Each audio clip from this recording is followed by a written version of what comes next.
So today I have a book list for you, and these are 7 great books, most of them classics, that you can read in a day. I've done a similar video like this before. I'll put a link down in the description or on a little card or something in the corner so that you can go check out my earlier recommendations. As before, all of these books are under 250 pages, and most of them are under 200 pages. So the first book I want to talk about is Mary Shelley's Frankenstein. I talked about this book in my video on 7 philosophical science fiction novels. I'll also put a link there somewhere so you could go check that out. And I kind of stressed the science fiction elements there. Now, I'll say some people actually pushed back and said it's not really science fiction, including, I think, someone who studies science fiction, and I thought that was kind of cool. It's an interesting conversation. I tend to still want to say that it's science fiction or proto-science fiction or something like that, but for this video, that's kind of irrelevant because, in fact, all that really matters is that this book is great. It's so great that you should read it, and you should try to read it in a day if you can.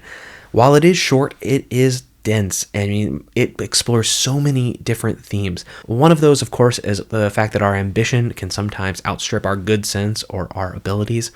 Another is how we react to the unknown and to things that scare us or that we don't quite understand.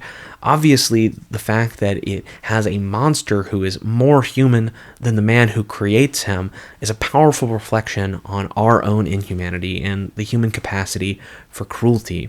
This is also a terrific book to read if you want to feel like a failure, because Mary Shelley was very young when she wrote this, and I look at it as a man in my 30s and just go, wow, there's just nothing. This, I think she was a teenager. This teenager is just amazing, and I'll never write anything near as good as Mary Shelley's Frankenstein.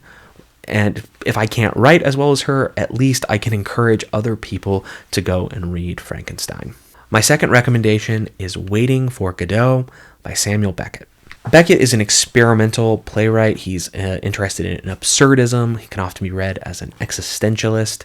I was recommended this book actually by my high school English teacher. When I had to pick a book to read on my own and write a paper about it, she gave me her college copy. And she told me, I think, that she didn't like this book, but that she thought I would like it. Which I want to say, one, is a really interesting mark of a good teacher. She could see something in me, maybe that she didn't quite understand, right? Because she could see that maybe I would be someone who liked this book that she didn't. And I thank her all the time for it, or at least kind of do internally, because I think Beckett is really wonderful. When I was in college, I had the opportunity to read more Beckett in a class. I was a big fan of the production of Play. There's a video of Play with Alan Rickman in it, and I thought that was just a terrific little production. And if I can find a link to that, that'll be down in the description below as well. I don't talk about plays or theater very often on this channel, and one of those reasons is that I'm not an expert and I don't know really what I'm talking about when it comes to the history of the theater or anything like that. But some books that have been really impactful for me in my life actually were plays. This is one of them. Marlowe's Faustus was another. I can talk about that in another video. That's a work that I really, really love. Now, this play is not sort of your traditional plot-driven device. It is, like I said, experimental. And so for some people, they will look at this and say, it's boring, it's strange, maybe it doesn't grip you, but I would say try to persevere, because Beckett is testing the audience. He's challenging you. He's breaking with convention, and he's playing with those conventions as he does it. Hey, I'm just interrupting this video to take a moment and thank my sponsor, FlexiSpot. FlexiSpot makes standing desks. They've sponsored me before, and they wanted to sponsor me again. I've been using my FlexiSpot desk for about 2 months now, and I have been really, really happy with it. It's an adjustable height standing desk.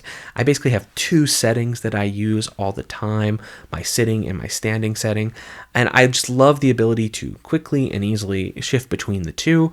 I love the fact that, I can move around a little bit as I write. I've become someone who likes to pace more as I think. Maybe this is happening as I age, but all I know is that having a standing desk kind of enables me to be in a position to pace more and to get that blood flowing. The FlexiSpot is very affordable, and yet it's very sturdy, and it just seems like it's going to last. The one that I have has a nice bamboo top. It's pretty simple. It looks elegant in my office. And I know that if you want to buy one, you don't have to break the bank. So if you're interested in finding a standing desk, go check those links down in the description. My third recommendation is Animal Farm by George Orwell. I love George Orwell. I've talked about 1984 before. I used to teach his essay on politics and the English language in ethics classes when I was teaching philosophy in universities. I thought that essay was a great way to begin a college class because it tried to stress like the duty we have to try to be clear and straightforward with each other when we argue so that we can actually understand what's being said and we aren't being manipulative. Now, this is not a piece of persuasive writing. This is fiction. This is sort of, I sometimes jokingly say it's like the fairy tale version of 1984, where 1984 is really about the evils of totalitarianism, and it's about imagining a dark future in which the authoritarians win and seeing how totally they can control everything from history, information, media, even memory is controlled by the party and by Big Brother. Animal Farm has a bit more of a farcical take on it, but of course the big theme of Animal Farm, given sort of its role as a critique of Stalinist revolutions, is that revolutions have a tendency to replace the evils that they themselves were revolting against. And this is the tendency that Orwell is trying to illustrate in Critique. So you have the farmer who runs the farm and owns the land and can use the animals as he sees fit. And so they all revolt, and then suddenly you're living under the dictatorship of the pigs. The pigs, of course, can always justify every move. They always find a way to rationalize it. But ultimately, you end up in the exact same place. All you've changed is who the master is. I've also listened to an audiobook of this before. I've read it, a number of times, and I thought that was really quite good too. I can't remember which one I listened to, but if I can find it, I'll put that down in the show notes below too. I just remember really liking the way the guy said "comrade." It was just like a weird thing. It was a very pleasing way to hear it. All right, my next recommendation is The Death of Ivan Ilyich by Leo Tolstoy. I've not read a lot of Tolstoy. In fact, I have only read this book. I've only read The Death of Ivan Ilyich. And I went to go buy a copy so that I could show it off in this video, and I found a copy that had other stories by Tolstoy, and I bought them. I bought that copy on purpose. I bought that copy because I wanted to read more Tolstoy. It's a little absurd that I haven't read a little bit more Tolstoy because my favorite writer is Dostoevsky. And in fact, I actually really love just a ton of Russians. I've been raving about Zamyatin, Yevgeny Zamyatin, in his book We. Mikhail Bulgakov, I think, is great. There's a bunch of theologians and stuff that I've read from Russia that I think are really great. I just love a lot of Russian work, and so it's kind of absurd that I haven't read more Tolstoy, so I want to correct that soon. One day I'll get around to reading War and Peace or Anna Karenina, but probably not this year. Got a lot on my plate, but one day. I'll warm myself up first by reading The Death of Ivan Ilyich again and the rest of these short stories. Okay, next up is The Burnout Society by Byung-Chul Han. Byung-Chul Han is from South Korea, but now lives in Germany, and in fact, I believe this book and his other books are written in German. He is a professor at the University of the Arts in Berlin. Byung-Chul Han is, you might call, a continental philosopher. That's not the kind of philosophy that I was trained in. I went to an analytic department when I was getting my PhD, but I've been trying to make an effort to read more contemporary sort of continental writers. I actually don't love the continental analytic distinction. If you don't know anything about that, that's fine. But I don't love that, so I'm trying to bridge the gap. Let's put it that way. I only found out about this book because of a video from the Overthink podcast. They have a YouTube channel as well. It's two philosophy professors who do really great little videos about particular works of philosophy. One of the books that they talked about was The Burnout Society, and I'll just say one thing that's a really interesting insight of this book. Byung-Chul Han is trying to explain what is the cause of this widespread and pervasive sense of burnout, and his diagnosis is actually that it's from an excess of positivity rather than from an excess of negativity. So burnout comes from a culture of excessive positivity. I also just want to say Byung-Chul Han is a Marxist, or at least is willing to draw on Marxist sort of frameworks. He is a critical theorist. He seems to be a Heideggerian. I would not describe myself as a Marxist or a critical theorist or a Heideggerian, and yet I found tremendous insight from Byung-Chul Han.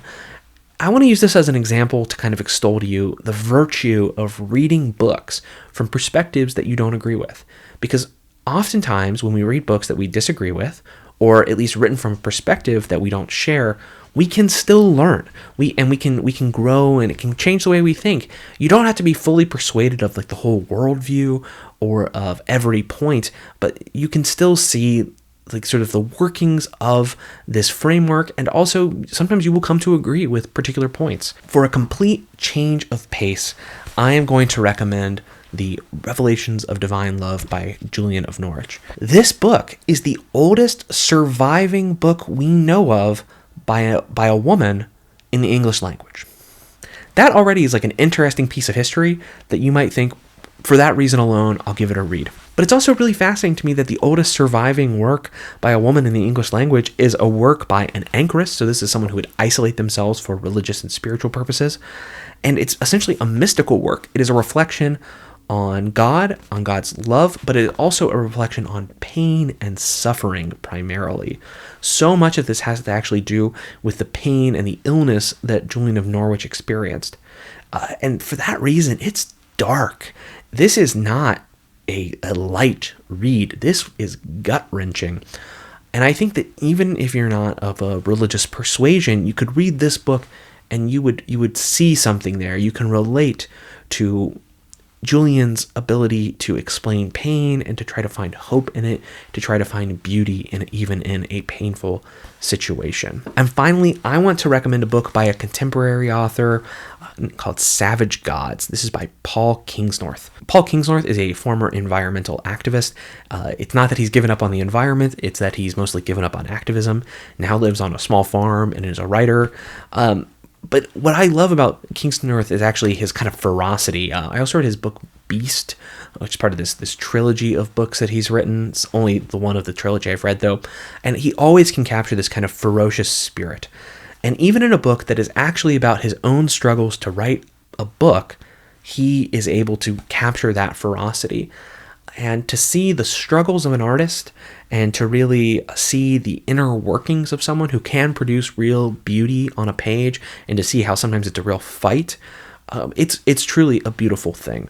I feel so lucky that Kingsnorth would write about his struggles, itself turning it into a book, because as someone who writes, and someone who often can deal with the kind of frustrations when the words won't look right on the page, it is great to see another writer talking about these things in such a beautiful way, and to see the triumph at the end of the book. So that's Savage Gods by Paul Kingsnorth. And that book clocks in at about 120 pages, so pretty easy read. Definitely can read that in a day. All right, last time I did a video like this, I got tons of comments with other short book recommendations, and I would love to see the same thing here. Are there books that you think I should maybe talk about in the future, or just books that you think other people should read? Put them down below. I would love to see it.